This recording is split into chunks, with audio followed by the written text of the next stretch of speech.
लिखा हुआ है, लोहे एवं इस्पात को जंग से सुरक्षित रखने के लिए उन पर जस्ते यानी कि जिंक की पतली परत चढ़ाने की विधि को यशद लेपन कहती है। यानी कि लोहे एवं इस्पात को जंग से सुरक्षित रखने के लिए उसके ऊपर जस्ते की पतली परत चढ़ाने की विधि को क्या कहते हैं? यशद लेपन कहते हैं। ये हमेशा कभी कभी 1-2 नंबर में आ जाती है।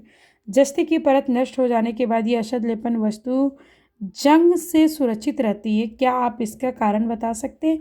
क्योंकि आपका ये बता सकते हैं कि ऊपर जो हम जस्ते की परत यशद लेपन करते हैं, उसके ऊपर जो परत है, जब हम इसको कहीं लगाते या फिर यूज़ करते लोहे को, तो वो धीरे धीरे ऊपर का परत संक्षारित हो जाती है। हमारा जो लोहा है वो क्या हो जाती है? सुरक्षित रहती है। ठीक है। धातु के गुणधर्म को बेहतर बनाने की अच्छी विधि मिश्रात्वन है। और धातु के गुणधर्म को सबसे अच्छा बनाने की विधि क्या है? मिश्रात्वन, यानी कि मिश्र धातु। ठीक है। इस विधि से हम इच्छा अनुसार धातुओं के अत्यंत गुणधर्म प्राप्त कर सकते हैं। उदाहरण के लिए लोहा सर्वाधिक उपयोग में आने वाली धातु, लेकिन अभी भी शुद्ध अवस्था में इसका उपयोग नहीं किया जाता। ऐसा इसलिए क्योंकि शुद्ध लोहा अत्यंत नरम होता है एवं गर्म करने पर सुगमता पूर्वक खींच जाता है। ठीक है। क्योंकि क्या होता है, जो शुद्ध लोहा होती है वो बहुत नरम होती है, इसलिए हमारे तरफ जितने भी लोहे होते हैं वो पीटो पीटो, क्योंकि वो बहुत मजबूत होते हैं, वो मिश्र धातु होते हैं। हाँ, यानी कि तो हमारे तरफ जितने भी या फिर जो भी लोहे की वस्तुएं यूज करते हैं वो शुद्ध लोहे की नहीं बनी होती, क्योंकि शुद्ध लोहा बहुत नरम होता है और वो थोड़ा सा भी सुगमता से गर्म करने पर वो खींच जाता है। लेकिन यदि इसमें थोड़ा कार्बन लगे, लगभग 0.05% मिला दिया जाता है, तो ये कठोर हो जाता है तथा यह प्रबल हो जाता है। लोहे के साथ निकेल एवं क्रोमियम मिलाने पर हमें स्टेनलेस स्टील प्राप्त, या तो आप इसमें 0.05% कार्बन मिलाई जाती है, या तो फिर इसमें लोहे के साथ निकेल और क्रोमियम मिलाने पर ये स्टेनलेस स्टील इस्पात प्राप्त होता है। ठीक है। जैसे कि बहुत सारे बर्तनों में भी लिखी होती है स्टेनलेस स्टील। ठीक है। जो कठोर होता है, इस पर जंग नहीं लगता है, जो कि स्टील के बर्तन वगैरह भी हम लोग यूज़ करते हैं, उसमें लोहा का मात्रा बहुत कम होता है और उसमें क्या होती है, ज़्यादा मात्रा होती है आपका क्रोमियम का, निकेल का। ठीक है। और स्टेनलेस स्टील प्राप्त होती है उसी से। ठीक है।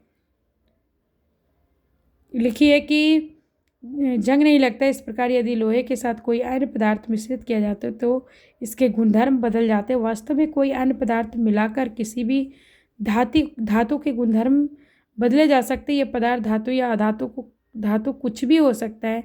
दो या दो से अधिक धातुओं के समांगी मिश्रण को मिश्रातु कहते हैं। दो या दो से अधिक धातुओं के मिश्रण को क्या कहते हैं? मिश्रातु कहते हैं। इसे तैयार करने के लिए पहले मूल धातु को गलित अवस्था में लाया जाता है एवं तत्पश्चात दूसरे वस्तु के एक निश्चित अनुपात में इनमें विलीन किया जाता है। फिर इसे कमरे के ताप पर शीतलीकृत किया जाता है। यानी कि किसी भी धातु में यदि दूसरे धातु को मिलाते हैं तो इसको पहले गलाया जाता है, यानी कि इसको पिघलाया जाता है। और इसके अंदर यदि मान लीजिए लोहा है और इसमें हम निकेल को डाल रहे हैं, ठीक है, तो इसमें इसको पहले गलित किया जाता है, गलित अवस्था में, यानी कि पिघलाया जाता है। और जब ये थोड़ा पिघल जाता है, ठीक है, गलित हो जाता है, तो इसमें निकेल को पिघला के घुसेड़ दिया जाता है और फिर उसको मिक्स किया जाता है अच्छे से। और उसको विलीन जब हो जाता है, पूरा मिक्स हो जाती है, अच्छे से मिक्स हो जाती है, तो फिर उसको क्या किया जाता है? शीतलकृत, यानी कि ठंडा किया जाता है। ठीक है। लिखा है शुद्ध सोने को 24 कैरेट कहते हैं। क्या कहते हैं भाई? शुद्ध सोने को 24 कैरेट। तथा यह काफ़ी नरम होता है और ये बहुत नरम होता है, लचीला, इसलिए आभूषण बनाने के लिए उपयुक्त नहीं होता है। और आभूषण कभी भी 24 कैरेट की नहीं बनती है। यदि कोई सोनार आपको बोल रहा है तो बिल्कुल वो आपको ठग रहा है। कभी भी भरोसा ना करें कि 24 कैरेट की कोई ज्वेलरी होती है। इसे कठोर बनाने के लिए इसमें चांदी या तांबा मिलाया जाता है। और इसको कठोर बनाने के लिए क्या मिलाया जाता है? तांबा या चांदी। ठीक है। तो ज़्यादातर लोग तांबा ही मिलाते हैं। लिखा है भारत में अधिकांश आभूषण बनाने के लिए 22 कैरेट सोने का उपयोग होता है। भारत में कितने, ज़्यादातर तो लोग भारत में ही यूज़ करते हैं इस आभूषण का। तो यहाँ पे क्या है? 22 कैरेट सोने का उपयोग किया जाता है। इसका तात्पर्य यह है कि 22 भाग शुद्ध सोने में 2 भाग तांबा या चांदी होगा, क्योंकि 24 कैरेट का होता है। तो 24 कैरेट का तो बनता नहीं, क्योंकि बहुत नरम होता है। तो उसमें 2% आपका क्या मिलाया जाता है? या तो आपका तांबा मिलाएगा या फिर चांदी मिलाएगा। तो जो अच्छे दुकानदार होते हैं वो चांदी मिलाते हैं, और जो नॉर्मल होते हैं, लोकल वाले होते हैं, वो तांबा मिला देते हैं। ठीक है, तो ऐसे मिलाया जाना चाहिए। लिखा है यदि कोई धातु पारद है तो इसमें मिश्रातु का अमलगम कहते हैं। इसके मिश्रातु को क्या कहते हैं? अमलगम कहते हैं। एक धातु पारद है, एक धातु क्या है? पारद, और इसका मिश्रातु क्या है? अमलगम। शुद्ध धातु की अपेक्षा उसके मिश्रातु की विद्युत चालकता तथा गलनांक कम होता है। उदाहरण के लिए तांबा एवं जस्ते की मिश्रातु पीतल तथा ताम्र एवं टीन की मिश्रातु कांसा विद्युत के कुचालक होते हैं। यानी कि देखिए लिखा हुआ है कि तांबा एवं जस्ता की मिश्रातु पीतल है।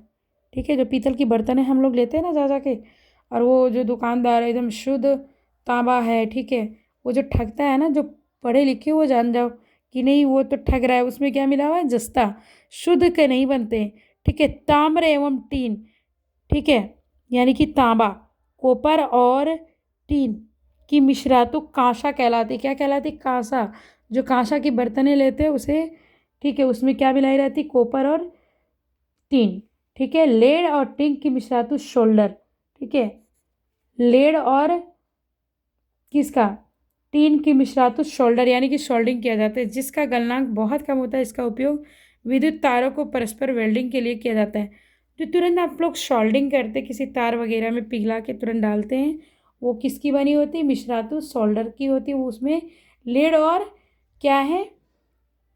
टीन होती है। ठीक है, और वो बहुत जल्दी पिघल जाते हैं। हल्का सा इलेक्ट्रिक में लगाते हैं, पिघल जाता है, तुरंत से सोल्डिंग करते हैं। जो इलेक्ट्रिक वाले लोग होते हैं ना, जो आते हैं इलेक्ट्रिशियन, वो देखना तुरंत तुरंत पिघला के ऐसे तार को चिपकाते हैं। ठीक है, वो क्या है? शोल्डर है। और वो शोल्डर किससे बनी? लेड और टीन से बनी है, PbNSn। ठीक है, और ये क्या है? उपयोग विद्युत तारों को परस्पर वेल्डिंग के लिए किया जाता है, और तारों को वेल्डिंग करने के लिए आपस में जोड़ने के लिए किया जाता है। प्राचीन भारतीय धातुक्रम का चमत्कार क्या है? चमत्कार दिल्ली स्थित लौह स्तंभ। लगभग 1600 वर्ष पूर्व भारत लौह कर्मियों ने दिल्ली में एक लोहे स्तंभ बनाया। उन्होंने जंग से लोहे को बचाने के लिए एक विधि विकसित की। इस स्तंभ की जंगता से प्रतिरोधकता का अवलोकन विश्व के कई वैज्ञानिक कर चुके हैं। यह स्तंभ कुतुब मीनार के निकट स्थित है। यह लोहे स्तंभ 8 मीटर ऊंचा तथा इसका भार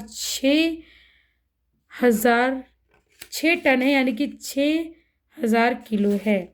ठीक है, लेकिन आज तक नहीं बना पाया। और ये लिखा है प्रश्न, आप इसको बनानी है।